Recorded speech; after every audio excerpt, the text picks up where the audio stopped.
जेजंको 10 तुठरे लंडा हेबा पई आसी पहुंची गला बाबूशान को पुओ गुआन।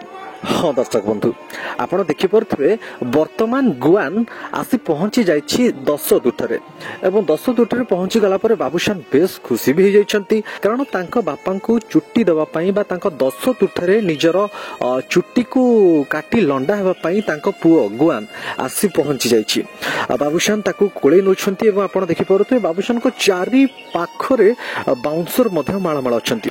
बाबूशान तांको पुओ चुट्टी रे टिके हाथ मारि दोछंती कारण आज तांको पुओर चुट्टी रहुची शेष दिन कारण आज पर तांको पुओ लंडा हे जीवो एवं जेजको तार जेते भी सब चुट्टी अछि देई गोटे जट रखिबो। तेरे दर्शक बंधु आपण माने जानिथिबे समस्त पिला बेले नंडा हेबाकू टिके लाज करंती गुआन मध्य निश्चय लाज करथुबो हेले कोन करिबा एटा त हमर नियम जे जेजे होंतु बापा होंतु जेते बेले चली जानती समस्त आमे नंडा हेतौ। आज उत्तम महांती को भी गुआन चुट्टी दबो से भी नंडा हे जीवो। तो शेष समस्त गोटे कथा रोचे माने क्वेश्चन आसुची जो बाबूशान नंडा हवे कि ना नहीं तबे बाबूशान नंडा हवे कि ना नहीं सेटा आमे शेष पर्यायर आपन को देखेबो जे बाबूशान वास्तव रे नंडा होउछंती कि नाही किंतु गुआन तो आज निश्चय नंडा हेबो। आ से फोटो वीडियो आपन एक्सक्लूसिवली न्यूज 88 ओडिसा रे देखिबा को पाइबे।